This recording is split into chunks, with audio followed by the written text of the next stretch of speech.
সাংবাদিকদের বিরুদ্ধে অভিযোগ আগে প্রেস কাউন্সিলে, হুট করে মামলা নয়। এম এ মালেক, আলামিন রিফাতের প্রতিবেদনে বিস্তারিত। চট্টগ্রাম এডিটর্স ক্লাবের উপদেষ্টা ও প্রধান পৃষ্ঠপোষক বিশিষ্ট সাংবাদিক ওসমান গনি মনসুর ন্যাশনাল এডিটর্স কাউন্সিলের নির্বাহী সদস্য নির্বাচিত হওয়ায় তাকে সংবর্ধনা দিয়েছে চট্টগ্রাম এডিটর্স ক্লাব।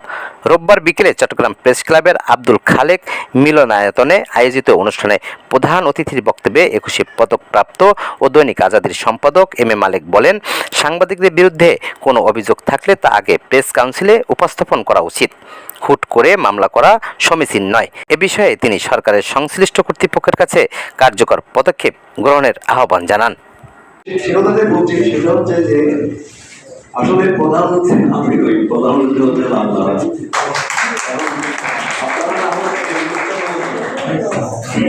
আসলে আপনাদের উপস্থিতি হচ্ছে সবচেয়ে বড় জিনিস, এটাই যে কথাটা বললাম।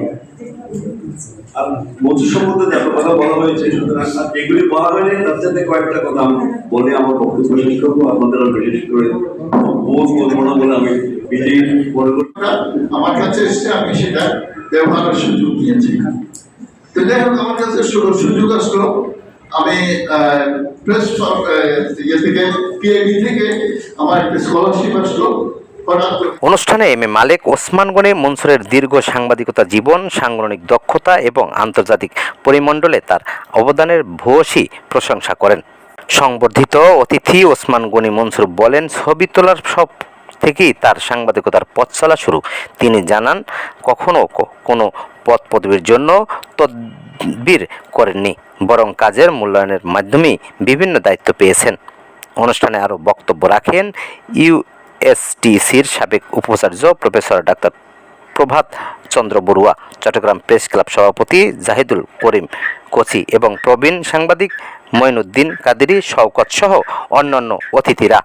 বক্তারা বলেন, ওসমান গনি মনসুরের এই অর্জন শুধু ব্যক্তিগত নয়, বরং পুরো চট্টগ্রামের সাংবাদিক সমাজের জন্য গৌরবের বিষয়।